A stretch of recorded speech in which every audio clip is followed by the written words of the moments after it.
Halo, apa kabar? Semoga selalu dalam keadaan sehat walafiat, tetap semangat. Saya Arsman Arif dan bersama dengan Bung Rocky Gerung. Bung Rocky, MPR secara mengejutkan ini membuat sebuah keputusan penting yang ini pastikan ini namanya juga keputusan pasti akan mengundang pro kontra, yakni mencabut TAP MPRS nomor 33 tahun 1967 dan ini kan TAP MPRS ini salah satu TAP yang sampai sekarang ini paling banyak dipersoalkan oleh PDIP dan keluarga eh, Bung Karno ya, karena ini mengkait-kaitkan Bung Karno dengan peristiwa G30S PKI, kaitannya dengan melindungi PKI.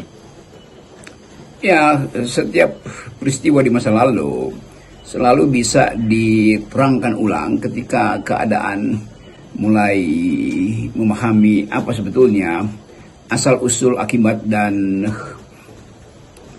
ikutan problemnya di masa kini. Demikian juga soal kedudukan Presiden Soekarno yang dalam sejarah ditulis sebagai terlibat dalam peristiwa gerakan 30 September. Tetapi keputusan MPR memang tidak pernah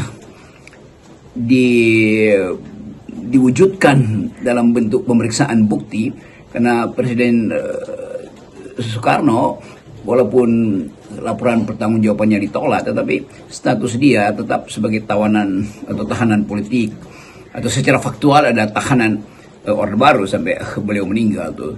Jadi tetap akan ada kontroversi karena tidak ada pengadilan yang bisa dijadikan dasar putusan untuk menilai bahwa seseorang, terutama sang proklamator, terlibat di dalam peristiwa yang disebut gerakan 30 September.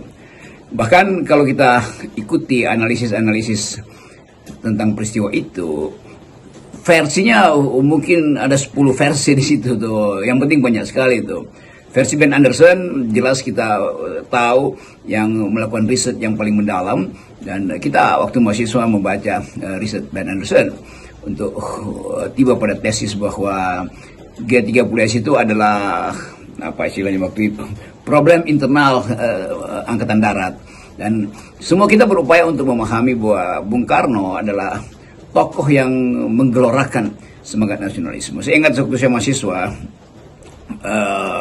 pidato-pidato rekaman pidato Bung Karno itu diulang-ulang dalam banyak diskusi untuk kita lihat sebetulnya apa yang bisa menjadi inspirasi pada waktu itu, kira-kira tahun 80-an itu, pada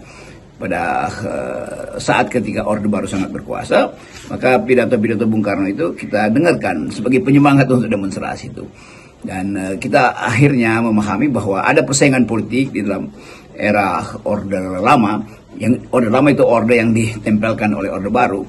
Lalu kita pelajari bahwa sejarah memang harus bisa diterangkan ulang. Dan kelihatannya keputusan MPR hari ini memang dimaksudkan untuk menyelesaikan kontroversi yang mungkin masih menyangkut nama baik Bung Karno dan nama baik keluarga Soekarno, terutama Ibu Mega yang selalu mengingatkan bahwa Bung Karno itu bukan pengkhianat bangsa, pasti bukan pengkhianat bangsa, tapi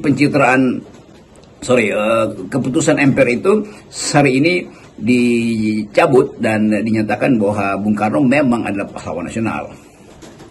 Tetapi tentu saja banyak bertanya-tanya mengapa TAP MPR nomor 33 itu dicabut sekarang ya, atau baru dicabut sekarang ini menjelang Jokowi lengser. Apakah ini semacam sinyal dari Jokowi untuk membuka kembali hubungannya dengan Ibu Megawati yang belakangan ini menegang, bahkan itu ini sangat sangat panas ya tensinya. Yang menarik memang justru konteks politik hari ini, kan orang menganggap bahwa ya Bung Karno memang terlibat di dalam konflik ideologi karena Perang Dingin. Kita tahu itu bahwa Amerika Serikat berupaya untuk menghalangi Indonesia jangan sampai jatuh dalam yang disebut domino efek dari jatuhnya negara-negara Asia Tenggara karena kemenangan Partai Komunis di tahun 60-an.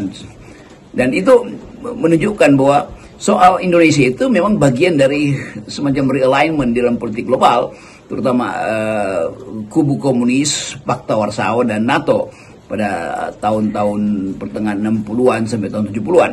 Jadi kita lihat konteksnya, peristiwa itu terjadi di era ketika ada ketegangan Perang Dingin.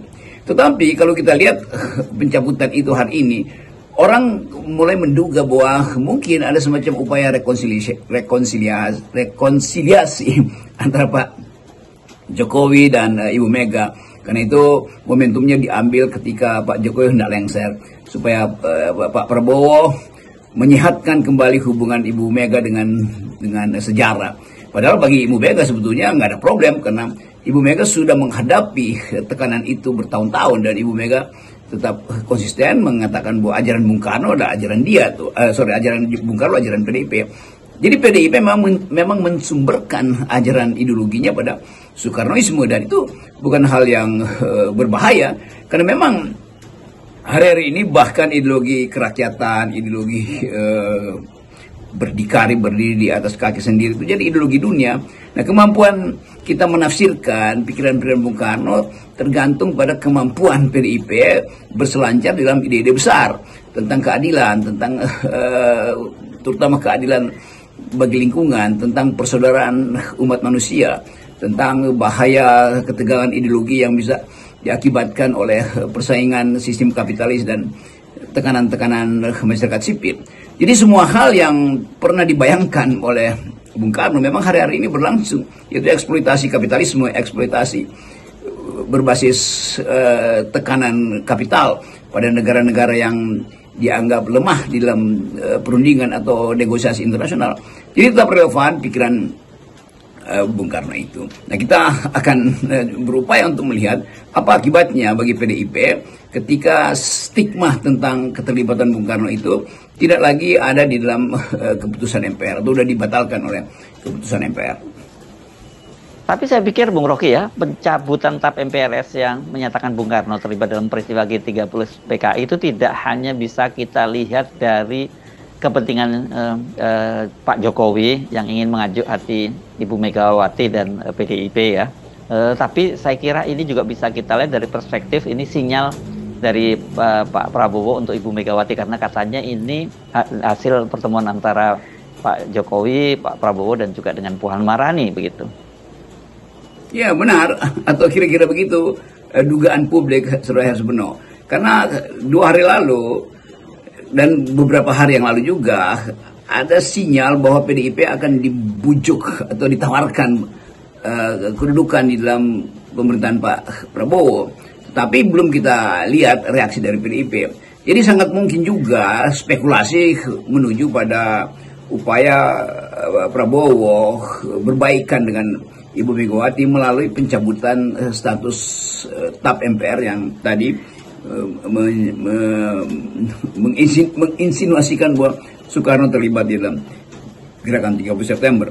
Jadi pembersihan nama Bung Karno terkait juga atau paling tidak dibicarakan bersamaan dengan upaya Prabowo untuk meminta dukungan PDIP dan mengundang PDIP masuk dalam pemerintahan Pak Prabowo.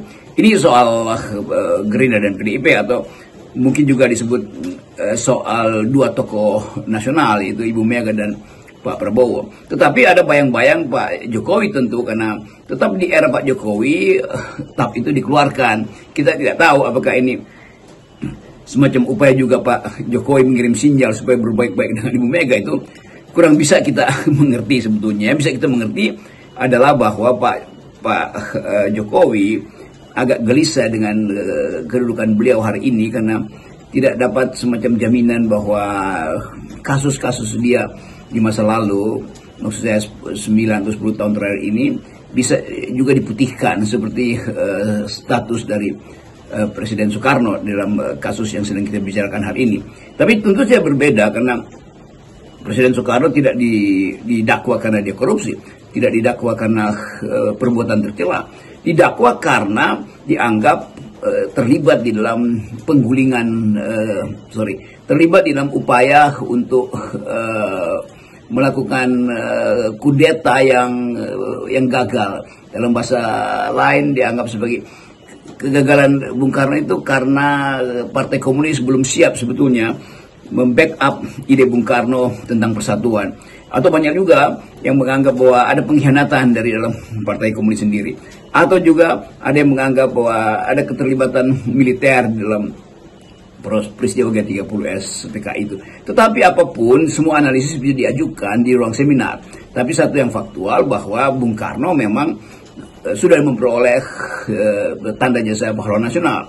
Sementara Pak Jokowi masih di dalam status hendak lengser, dan karena itu pasti ada kegelisahan beliau mengingat bahwa Indonesia sering mencatat dengan sempurna setiap gerak-gerik presidennya. Bung Karno dicatat, dan Pak Harto juga dicatat, Pak Habibie, Pak Gus Dur, Ibu Mega sendiri, dan Pak SBY. Tetapi belum ada catatan setelah Jokowi lengser. Kan catatan itu ada di dalam benak netizen, ada di dalam benak masyarakat sipil yang menganggap bahwa Jokowi itu melanggar konstitusi. Jadi biarkan proses itu berlangsung sehingga banyak tafsir yang kemudian bisa diajukan sebagai wacana untuk membahas masa lalu Presiden Jokowi. Kita sebut masa lalu nanti setelah Oktober tentu. Kalau sekarang dia masih masa kini.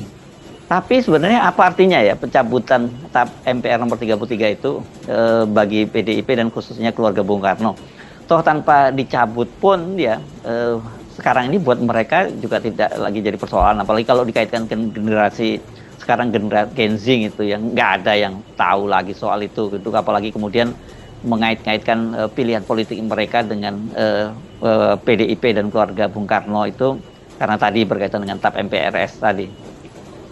Ya sekali lagi tidak ada pengaruh sebetulnya pada PDIP selain hanya kepastian dari negara bahwa Bung Karno bukan seseorang yang disebut sebagai pengkhianat. Tentu kepastian itu diperlukan oleh keluarga Megawati. Tetapi lebih penting lagi bahwa bangsa ini sebetulnya tidak pernah melupakan Bung Karno, jasa-jasa beliau, kemampuan beliau untuk menghidupkan wahana atau wacana solidaritas Asia Afrika, kemampuan beliau untuk mendiktekan pada dunia bahwa kita tidak bisa sekedar diombang-ambingkan oleh dua kekuatan pada waktu itu, kubu sosialis komunis versus kubu liberal kapitalis. Jadi sekarang kita masuk di dalam semacam permenungan bahwa Bung Karno tetap diingat sebagai seorang yang kontroversial, tetapi Bung Karno juga akan diingat sebagai orang yang mencintai rakyatnya. Dan hal itu sebetulnya yang jadi alasan kenapa PDIP tidak mungkin lepas dari pikiran-pikiran kewongcilikan atau marxismenya mantan atau Presiden Soekarno pada waktu itu. Dan kita hidupkan kegembiraan bahwa Ibu Megawati bisa mengucapkan sekali lagi bahwa Bung Karno itu bukan komunis, dan itu sekaligus menghilangkan segala macam pesan buruk yang seolah-olah mengidentikan PDIP dengan peristiwa 30 September 1965. Jadi sekaligus stigma pada PDIP dihilangkan secara hukum tentu, dan banyak sejarah yang bisa ditulis ulang untuk satu interpretasi yang lebih fair terhadap peristiwa di 1965 itu.